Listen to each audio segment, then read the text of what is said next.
अब हम लोग जो मैट्रिक्स देखने जा रहे हैं उसका नाम मैं यहां पे लिख देता हूं बच्चे। एक होती है रेक्टेंगुलर मैट्रिक्स, रेक्टेंगुलर मैट्रिक्स। बच्चों बेसिकली रेक्टेंगुलर मैट्रिक्स जो होती है ये दो टाइप की मैट्रिक्स होती है। रेक्टेंगुलर मैट्रिक्स बच्चे दो टाइप की मैट्रिक्स होती है। रेक्टेंगल आप समझ ही गए, रेक्टेंगल वो होता है जिसमें लेंथ और ब्रेथ अलग अलग हो। रेक्टेंगल वो होता है जिसमें लेंथ और ब्रेथ अलग अलग हो। ऐसे ही रेक्टेंगुलर मैट्रिक्स दो टाइप की होती है। एक होती है हॉरिजॉन्टल मैट्रिक्स,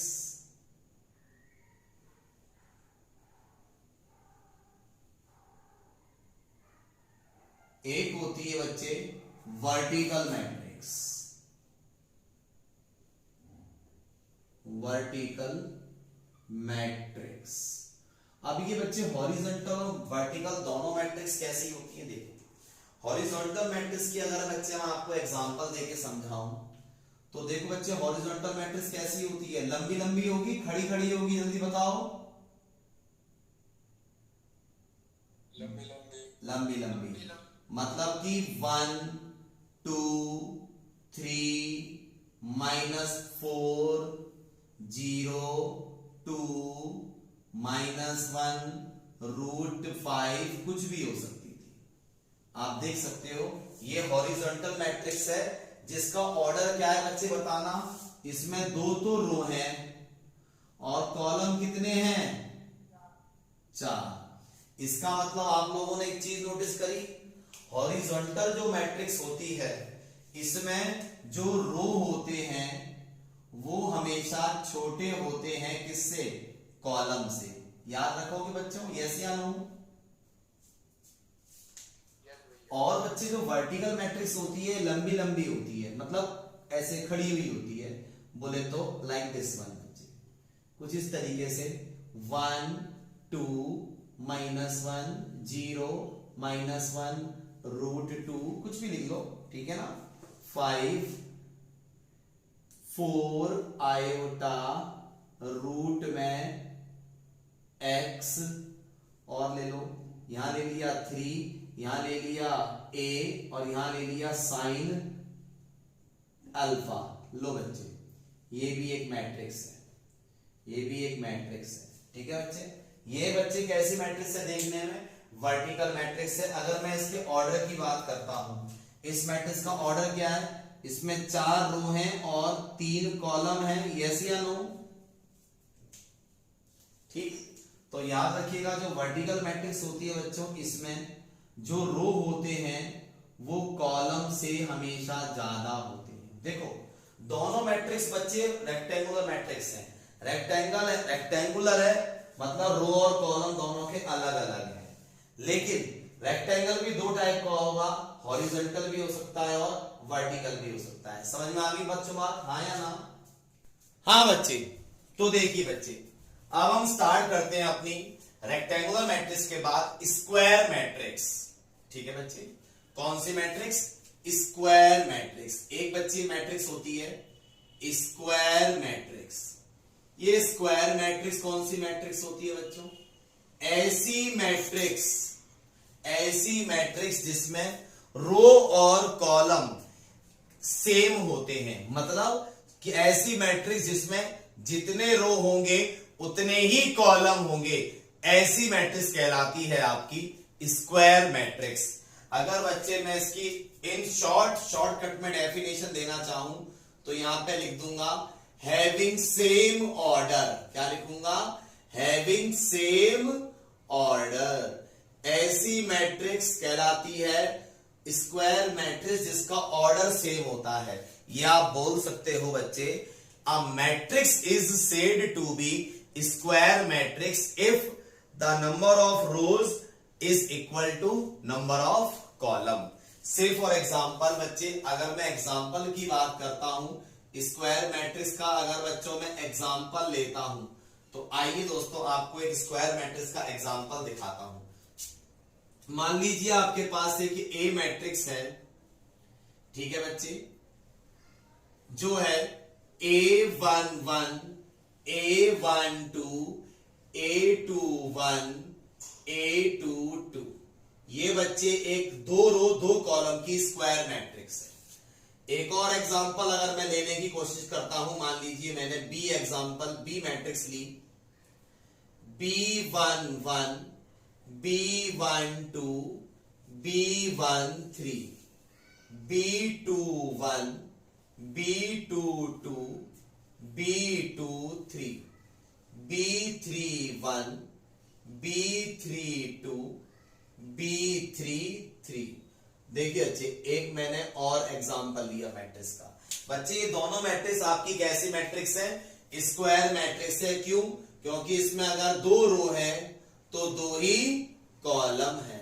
ये मैट्रिक्स भी बच्चे स्क्वायर मैट्रिक्स है क्योंकि इसमें 3 रो है और 3 ही कॉलम है। 3 रो है और 3 ही कॉलम है। तो ऐसी मैट्रिक्स कहलाती है बच्चे स्क्वायर मैट्रिक्स, जिसमें रो और कॉलम काउंटिंग में क्या होते हैं? सेम होते हैं। Number of rows is equal to number of columns. बच्चों, इसी के अंदर आप सभी को मैं एक नोट में आपको बात बताने जा रहा हूं, ध्यान से सुनना बच्चों। एक होता है मेन डायगोनल और एक होता है नॉर्मल डायगोनल। देखो बच्चे, नंबर 1 पहली चीज आपको बता रहा हूं, मेन डायगोनल एलिमेंट कौन से होते हैं? मेन डायगोनल एलिमेंट्स कौन से होते हैं? या बच्चे इसको मेन डायगोनल एलिमेंट की जगह प्रिंसिपल डायगोनल एलिमेंट भी बोलते हैं। और बच्चे इसका एक और नाम है, इसका एक और नाम है, इसको बच्चे लीडिंग डायगोनल एलिमेंट भी बोलते हैं। लीडिंग डायगोनल एलिमेंट भी बोलते हैं। तो लीडिंग डायगोनल बोलो या मेन डायगोनल बोलो या प्रिंसिपल डायगोनल बोलो, तीनों का मतलब एक ही होता है। ठीक है, तो बच्चे कौन सा डायगोनल प्रिंसिपल डायगोनल होता है? बोले तो मेन डायगोनल होता है बच्चे, जिसमें ना ये आई और जे सेम होते हैं। जिसमें आई और जे सेम होते हैं, जैसे 1 1 2 2, this diagonal is called main diagonal या प्रिंसिपल डायगोनल या लीडिंग डायगोनल, बात एक ही होती है। तो ये वाला डायगोनल जिसके आई और जे सेम होते हैं, ये वाला डायगोनल होता है प्रिंसिपल डायगोनल, जिसको हम मेन डायगोनल भी बोलते हैं और लीडिंग डायगोनल भी बोलते हैं। तो ये वाले कौन से एलिमेंट होते हैं? ये वो एलिमेंट होते हैं जिसमें आई और जे सेम होता है। मतलब या तो A11 बोल दो या A22 बोल दो या A33 बोल दो या A44 बोल दो एंड सो ऑन। समझ में आ गया होगा बच्चे? ठीक, मतलब यहां तक समझ में आ गया होगा। ठीक, इसी के अंदर बच्चे आप लोगों को एक बात और याद रखनी है। देखो बच्चे ध्यान से, एलिमेंट्स पे रिलेशन है। ये वाले डायगोनल होते हैं मेन डायगोनल एलिमेंट्स, और जो बचे हुए एलिमेंट्स हैं इनमें भी एक रिलेशन होता है। अच्छा बताता हूं, ए आई जे, ठीक है, and A J I elements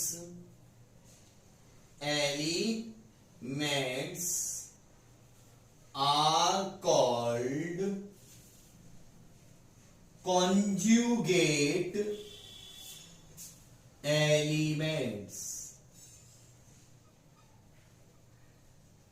बताता हूं बच्चे, देखिए बच्चे, ए आई जे आई, मतलब यहां 1 2 है, यहां 2 1 है।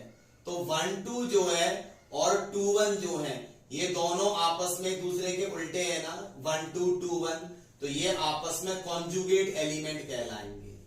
इसमें ये वाला 1 2 इस 2 1 का कॉन्जुगेट है, इसमें ये 1 3 इस 3 1 का कॉन्जुगेट है, और इसमें ये 2 3 इस 3 2 का कॉन्जुगेट है, और ये अपने ही कॉन्जुगेट है। 1 1 1 1 के कॉन्जुगेट होता है, 2 2 का उल्टा 2 2 है, तो 2 2 P22 का ही कॉन्जुगेट है, 33 का उल्टा 33 होता है, तो ये इसका ही कॉन्जुगेट है। इसलिए बच्चे जो आप अपने ही कॉन्जुगेट होते हैं ये वाले एलिमेंट कहलाते हैं मेन डायगोनल एलिमेंट या प्रिंसिपल डायगोनल एलिमेंट या लीडिंग डायगोनल एलिमेंट, और जो अलग होते हैं वो वाले कहलाते हैं कॉन्जुगेट एलिमेंट्स। यहां तक कि बच्चे बात समझ में आ गई, हाँ या ना? चले आगे। ओके, तो ये हमने जाना बच्चे स्क्वायर मैट्रिक्स के बारे में। इसी में बच्चे हम लोग आइए एक और मैट्रिक्स जान लेते हैं, छोटी सी प्यारी सी मैट्रिक्स। बेटा एक मैट्रिक्स आप यहां पर पढ़ोगे, आपकी जीरो मैट्रिक्स। ये कौन सी मैट्रिक्स है? इसका एक और नाम होता है बच्चे नल मैट्रिक्स। बेटा ऐसी मैट्रिक्स जिसके सारे एलिमेंट जीरो हो, ऐसी मैट्रिक्स जिसके सारे एलिमेंट जीरो हो, वो होती है जीरो मैट्रिक्स। देखिए बच्चे, जैसे ये एक मैट्रिक्स ली है बेटा, नहीं एम्प्टी मैट्रिक्स नहीं बोलते, ठीक है ना। ए मैट्रिक्स देखो बच्चे, ये 2 रो 3 कॉलम की मैट्रिक्स है, इसमें 2 रो है और 3 कॉलम है, ठीक है। अच्छे, तो 2 रो 3 कॉलम की जो मैट्रिक्स होती है वो, सॉरी, जिसमें सारे एलिमेंट होते हैं जीरो, वो मैट्रिक्स होती है जीरो मैट्रिक्स। जैसे मैं एक और मैट्रिक्स ले लेता हूं, जैसे मैंने बी मैट्रिक्स ली, देखो 0 0 0 0 0 0 0 0 0। ये भी एक बच्चे की ऐसी मैट्रिक्स है, जीरो मैट्रिक्स है, क्योंकि इसके सारे एलिमेंट जीरो हैं। लेकिन दोस्तों इसमें गौर करने वाली बात है, जीरो मैट्रिक्स आपकी रेक्टेंगुलर मैट्रिक्स भी हो सकती है, और रेक्टेंगुलर में हॉरिजॉन्टल भी हो सकती है, वर्टिकल भी हो सकती है, और जीरो मैट्रिक्स आपकी स्क्वायर मैट्रिक्स भी हो सकती है। मतलब रेक्टेंगुलर भी हो सकती है और स्क्वायर मैट्रिक्स भी हो सकती है। बस जीरो मैट्रिक्स की क्या पहचान है, उसके सारे रो और कॉलम के एलिमेंट क्या मिलेंगे आपको, जीरो मिलेंगे। Each and every element in zero matrix becomes zero, zero हो जाता है। यहां तक कि बच्चे कहानी समझ में आई, यस या नो, प्लीज बताओ। बहुत बढ़िया बच्चे, अगर यहां तक समझ में आया तो बच्चे प्लीज मेक अ स्क्रीनशॉट, मैं आगे बढ़ने जा रहा हूं, प्लीज मेक अ स्क्रीनशॉट।